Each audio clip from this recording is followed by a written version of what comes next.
பிரியமானவர்களே, இயேசு கிறிஸ்துவின் நாமத்தில் உங்களுக்கு என் அன்பின் வாழ்த்துக்கள். ஆண்டவர் இன்றைக்கு உங்களுக்கு ஆசீர்வாதமான வார்த்தை வைத்திருக்கிறார். தினம் ஆசீர்வாதமா தானே பேசுகிறார். ஆண்டவர் பேசினாலே ஆசீர்வாதம் தானே. அப்ப இயேசுடைய வார்த்தையை நீங்கள் கேட்க கேட்க அவருடைய ஆசீர்வாதத்தை நீங்க பெற்றுக்கொள்றீங்க. இன்னைக்கு என்ன ஆண்டவர் வசனம் சொல்றாரு அப்படின்னு நினைக்கிறீங்களா? வெளிப்படுத்தின விசேஷம் 3ஆம் அதிகாரம் 8ஆம் வசனத்துல, இதோ திறந்த வாசலை உனக்கு முன்பாக வைத்திருக்கிறேன், அதை ஒருவனும் பூட்ட மாட்டான் அப்படின்னு ஒரு வாக்கு கொடுக்கிறார். உங்களை பார்த்து சொல்ல, என் மகளே, என் மகனே, உனக்கு முன்பாக திறந்த வாசலை வைத்திருக்கிறேன், ஒருவனும் அதை பூட்ட முடியாது, நீ பயப்படாதன்னு சொல்றார்.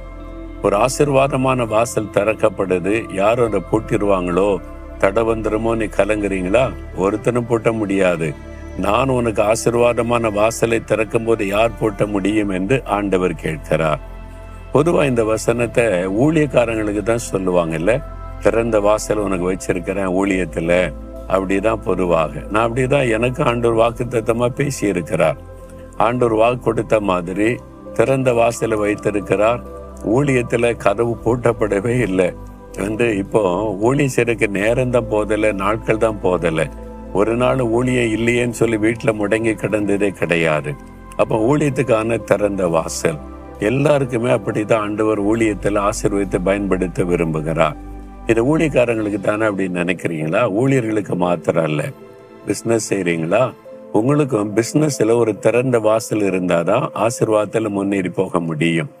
வேலை செய்றீங்களா? வேலையில திறந்த வாசல் இருந்தாதான் ப்ரொமோஷன் ஆகி மேல போய் கொண்டு இருக்க முடியும். நீங்க படித்து கொண்டு இருக்கிறீங்களா? ஒரு திறந்த வாசல் இருந்தாதான் படிப்புல உற்சாகத்தோடு முன்னேற முடியும். ஒரு எக்ஸாம், ஏதோ ஒரு காரியம் சொல்லி உங்களை முடக்கி விட்டால் பாதிக்கப்பட்டு விடும்.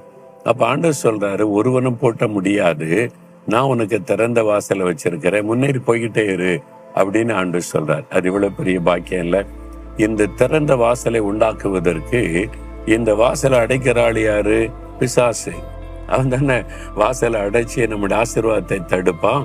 ஆனா இயேசு சிலுவையிலே அவன் மீது வெற்றி சிறந்து விட்டார். நான் அவனை ஜெயித்துட்டேன். இனி அவன் வாழ்க்கையில பூட்டெல்லாம் முடியாது. பூட்ட முயற்சி பண்ணுவான்.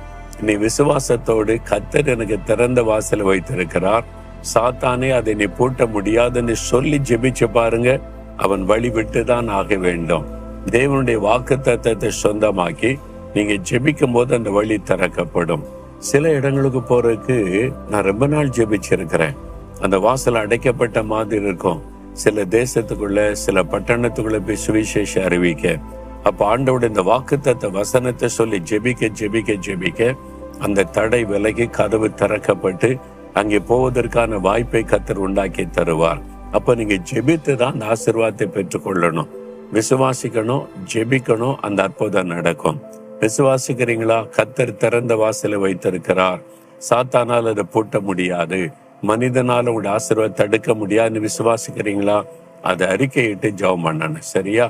தகப்பனே, திறந்த வாசலை எங்களுக்கு முன்பாக வைத்திருக்கிறேன், ஒருவனும் அதை பூட்டுவதில்லை, சாத்தானால் அதை பூட்டி தடுக்க முடியாது. இயேசுவின் நாமத்தில் தடைகள் விலகி காரியம் ஆய்க்கிறது, வழி திறக்கிறது. அதற்காக ஸ்தோத்திரம், ஸ்தோத்திரம். இயேசுவின் நாமத்தில் ஜெபிக்கிறோம். ஆமேன், ஆமேன்.